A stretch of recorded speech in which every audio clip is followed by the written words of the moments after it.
இந்த கொட்டாவி வந்து பார்த்தீங்கன்னா நமக்கு கொஞ்சம் நல்லா தூக்கம் வர மாதிரி இருந்தாலோ இல்லை ரொம்ப டயர்டாக இருந்தாலோ இல்லை சரியாக தூங்காமல் இருந்தாலோ பார்த்திங்கன்னா இந்த கொட்டாவி வரும். ஒன்ஸ் நாம் கொட்டாவி விட்டால் பார்த்திங்கன்னா நம்மளை தொடர்ந்து மற்றவங்களும் கொட்டாவி விடுவாங்க. சரி, ஏன் கொட்டாவி வருது அப்படிங்கிற விஷயத்தை பார்க்கும் பொழுது எப்படி பார்த்திங்கன்னா இந்த கம்ப்யூட்டரில் சிபியூ இருக்குங்களா, சிபியூவில் பார்த்திங்கன்னா ஒரு ஃபேன் வச்சுருப்பாங்க. சிபியூ ஹீட் ஆயிடுச்சுன்னா அந்த ஃபேன் ஓடி அந்த சிபியூவை குளிர்ச்சி அடைய வைக்கும். அந்த மாதிரி உடனே என்ன பண்ணாரோ ஒரு வெளிநாட்டுக்காரர் வந்து இதெல்லாம் நான் அப்படி ஏற்றுக்க முடியாது அப்படின்ட்டு அவரும் ஒரு ஆராய்ச்சி பண்ணி பார்த்தார். என்ன பண்ணார் பார்த்தீங்கன்னா, ஒரு 20 பேர்த்த கூப்பிட்டு உட்கார வச்சு 10 பேராக பிரித்து வச்சிட்டார். ஒரு 10 பேர் தலையில் ஒரு துணி எடுத்து சுடுதண்ணியில் நினச்சி நல்லா புழிஞ்சு அவங்க தலையில் ஒரு ஹாட் பேக் மாதிரி போட்டு விட்டார். இன்னொரு 10 பேர்த்த தனியாக உட்கார வச்சு அவங்களுக்கு துணியை வந்து நல்லா குளிர்ந்த நீரில் நனைச்சி புழிஞ்சு அவங்களுக்கு ஒரு கோல்ட் பேக் மாதிரி போட்டு விட்டார். இதில் அப்சர்வ் பண்ணி பார்த்ததில் கொட்டாவி விடும் பொழுது மற்றவங்களுக்கு ஏன் வருது, இப்போ நம்ம கொட்டாவி ஒருத்தர் விட்டால் உடனே நம்ம சுற்றி இருக்கணும் கொட்டாவி விட ஆரம்பிச்சிடுவாங்க. இது என்ன காரணம் அப்படின்னு பார்க்கும் பொழுது ஆத்திசூடி சமூக ஊடகத்தளத்திலிருந்து உங்கள் அனைவரையும் வரவேற்பதில் மிகவும் மகிழ்ச்சி அடைகின்றேன். இன்றைக்கி அறிந்ததும் அறியாததும் வீடியோ தொடரில் இன்றைக்கி நம்ம பார்க்கக்கூடிய விஷயத்துன்னு பார்த்திங்கன்னா கொட்டாவி பற்றி. பொதுவாக பார்த்துருப்பீங்க, இந்த கொட்டாவி வந்து பார்த்திங்கன்னா நமக்கு கொஞ்சம் நல்லா தூக்கம் வர மாதிரி இருந்தாலோ இல்லை ரொம்ப டயர்டாக இருந்தாலோ இல்லை சரியாக தூங்காமல் இருந்தாலோ பார்த்திங்கன்னா இந்த கொட்டாவி வரும். ஒன்ஸ் நாம் கொட்டாவி விட்டால் பார்த்திங்கன்னா நம்மளை தொடர்ந்து மற்றவங்களும் கொட்டாவி விடுவாங்க.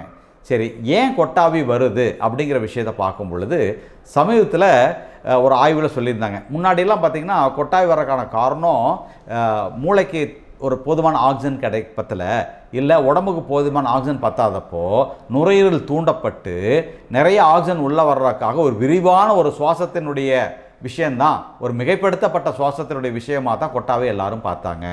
ஆனால் சமீபத்தினுடைய ஆய்வு என்ன சொல்லுதுன்னு பார்த்தீங்கன்னா, மூளையில் இருக்கக்கூடிய வெப்ப தட்பநிலை மாறும் பொழுது கொஞ்சம் பிரெயின் ஹீட் ஆகும் பொழுது அப்போ பார்த்திங்கன்னா மூளை கொஞ்சம் டிஸ்டர்ப் ஆகுது. அப்போ பிரெயினை கூல் பண்ணுறக்காக கொட்டாவி வருது அப்படின்னு சொல்லியிருக்காங்க. எப்படி பார்த்திங்கன்னா இந்த கம்ப்யூட்டரில் சிபியூ இருக்குங்களா, சிபியூவில் பார்த்திங்கன்னா ஒரு ஃபேன் வச்சுருப்பாங்க. சிபியூ ஹீட் ஆயிடுச்சுன்னா அந்த ஃபேன் ஓடி அந்த சிபியூவை குளிர்ச்சி அடைய வைக்கும். அந்த மாதிரி நம்ம உடம்புல இருக்கக்கூடிய மிகப்பெரிய சிபியூ எதுன்னு பார்த்தீங்கன்னா நம்ம பிரெயின் தான். அப்போது நம்ம பிரெயின் ஏதோ ஒரு காரணத்தால் ஹீட் ஆச்சுன்னா அதை கூல் பண்ணுறக்காக தான் கொட்டாவி விடும் பொழுது பிரெயினுக்கு போகக்கூடிய மூளைக்கு போகக்கூடிய ரத்த ஓட்டத்தில் சில மாற்றங்கள் ஏற்படுது. தாடை முகத்தசைகள் ரிலாக்ஸ் ஆகுது. இதன் மூலம் பிரெயின் கூல் ஆகுது அப்படிங்கிற விஷயத்தை கண்டுபிடிச்சிருக்காங்க. பட் இந்த ஆய்வு ஒரு ஹைப்போதேசிஸ் தான ஒழிய இது முழுமையாக இன்னும் நம்ம கன்க்ளூட் பண்ணல அப்படின்னும் அதையும் சொல்லியிருக்கிறாங்க. எதிர்காலத்தில் இதுக்கான காரணம் வேறையாக கூட இருக்கலாங்க. நம்ம பிரெயின் வந்து சிபியூ மாதிரி பிரெயின் ஹீட் ஆச்சுன்னா நமக்கு கொட்டாவி வருது அப்படிங்கிற ஆராய்ச்சி சொன்னீங்களா. உடனே என்ன பண்ணாரோ ஒரு வெளிநாட்டுக்காரர் வந்து இதெல்லாம் நான் அப்படி ஏற்றுக்க முடியாது அப்படின்ட்டு அவரும் ஒரு ஆராய்ச்சி பண்ணி பார்த்தார். என்ன பண்ணார் பார்த்தீங்கன்னா, ஒரு 20 பேர்த்த கூப்பிட்டு உட்கார வச்சு 10 பேராக பிரித்து வச்சிட்டார். ஒரு 10 பேர் தலையில் ஒரு துணி எடுத்து சுடுதண்ணியில் நினச்சி நல்லா புழிஞ்சு அவங்க தலையில் ஒரு ஹாட் பேக் மாதிரி போட்டு விட்டார். இன்னொரு 10 பேர்த்த தனியாக உட்கார வச்சு அவங்களுக்கு துணியை வந்து நல்லா குளிர்ந்த நீரில் நனைச்சி புழிஞ்சு அவங்களுக்கு ஒரு கோல்ட் பேக் மாதிரி போட்டு விட்டார். இதில் அப்சர்வ் பண்ணி பார்த்ததில் யாருக்கெல்லாம் அந்த ஹாட் பேக் போட்டிருந்ததோ அவங்களுக்கு கொஞ்சம் நேரத்திலே கொட்டாவி வர ஆரம்பிச்சிருச்சு. யாருக்கெல்லாம் அந்த குளிர்ந்த பேக் போட்டுருந்தோ அந்த அளவுக்கு பெரிய அளவில் கொட்டாவி வரல. 1-2 பேர்த்துக்கு தான் வந்துச்சு ஒழிய நிறைய பேர்த்துக்கு வரல. ஸோ இதன் அடிப்படையில் இது சாத்தியமாக இருக்கலாம் அப்படின்னு அவங்க யோசிக்கிறாங்க. சரி, கொட்டாவி விடும் பொழுது மற்றவங்களுக்கு ஏன் வருது, இப்போ நம்ம கொட்டாவி ஒருத்தர் விட்டால் உடனே நம்ம சுற்றி இருக்கணும் கொட்டாவி விட ஆரம்பிச்சிடுவாங்க. இது என்ன காரணம் அப்படின்னு பார்க்கும் பொழுது இதுக்கு 2 ஹைப்போதேசிஸ் சொல்கிறாங்க. ஒரு ஹைப்போதேசிஸ்க்கு வேற ஒன்றும் இல்லை, இப்படி இருக்கலாம் அப்படிங்கிற ஒரு ஆராய்ச்சியில் பண்ணக்கூடிய ஒரு தெளிவுன்னு வச்சுக்கோங்களேன். ஸோ அதில் 2 காரணம் சொல்கிறாங்க. ஒன்று வந்து ஃபிசியலாஜிக்கல் காஸ், அதாவது உடலியல் காரணமாக இருக்குதுன்னு சொல்கிறாங்க. அந்த ஃபிசியலாஜிக்கல் காஸ் பார்த்திங்கன்னா காரணம் பார்த்திங்கன்னா 2. ஒன்று ஃபிக்ஸ்டு ஆக்ஷன் பேட்டர்ன்னு சொல்கிறாங்க. அதாவது இந்த பச்சோந்தியெல்லாம் இருக்கு இல்லைங்களா, அந்த இடத்துக்கு தகுந்த மாதிரி நிறம் மாறிக்கும். அந்த மாதிரி நாம் ஒரு இடத்துல உட்காந்துருக்கும்போது ஒருத்தர் ஏதாவது ஒரு வேலையை செஞ்சாங்கன்னா அந்த வேலையை நாமளும் செய்வோம். சில டைம் பார்த்திங்கன்னா நம்ம முன்னாடி உட்காந்துருக்கவங்க சில நேரங்கள் பார்த்திங்கன்னா நம்ம முன்னாடி உட்காந்துருக்கோம் பார்த்திங்கன்னா கால் மேலே கால் போட்டு உட்காருவாங்க. அதை பார்க்கும் பொழுது நாமளும் பார்த்திங்கன்னா அந்த கால் மேலே கால் போட்டு உட்காருவோம். அந்த மாதிரி மற்றவங்க செய்கிற விஷயத்தை அந்த அடிச்சாங்க காப்பி மாதிரி அப்படியே காப்பி அடித்து பண்ணக்கூடிய ஒரு விஷயமா இருக்கலாம் அப்படின்னு சொல்கிறாங்க. இன்னொன்று பார்த்திங்கன்னா மிரர் நியூரான் எஃபெக்ட்னு சொல்கிறாங்க. இந்த மிரர் நியூரான் எஃபெக்ட்னு ஒன்றும் இல்லைங்க, நம்ம மூளையில் மிரர் நியூரான்னு சொல்லக்கூடிய ஒரு நரம்பு அணுக்கள் இருக்குது.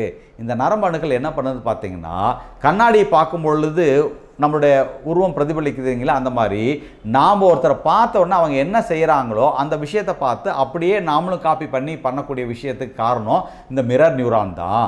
அதை மாதிரி கொட்டாய் விடும் பொழுது இந்த ஃபங்க்ஷனல் எம்ஆர்ஐன்னு ஒரு டெஸ்ட் பண்ணி பார்த்தாங்க. அப்போது கொட்டாய் விடும் பொழுது அந்த மிரர் நியூரான் இருக்கக்கூடிய மூளையில் அந்த மிரர் நியூரான் இருக்கக்கூடிய பகுதி தூண்டப்படுது, வேலை செய்யுதுங்கிறத கண்டுபிடிச்சிருக்காங்க.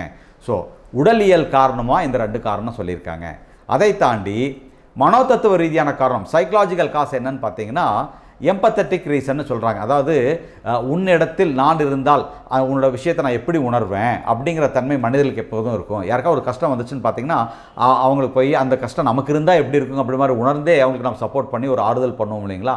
அந்த அடிப்படையில் நம்ம தெரிஞ்சவங்க பழகினவங்க யாருக்காவது அந்த மாதிரி கொட்டாய் வரும் பொழுது அதை உணர்ந்து நாமளும் அப்படியே வெளிப்படுத்துகிறோம் இதுதான் அப்படின்ட்டு இந்த ஆய்வுகள் மூலமாக தெரிய வருதுங்க.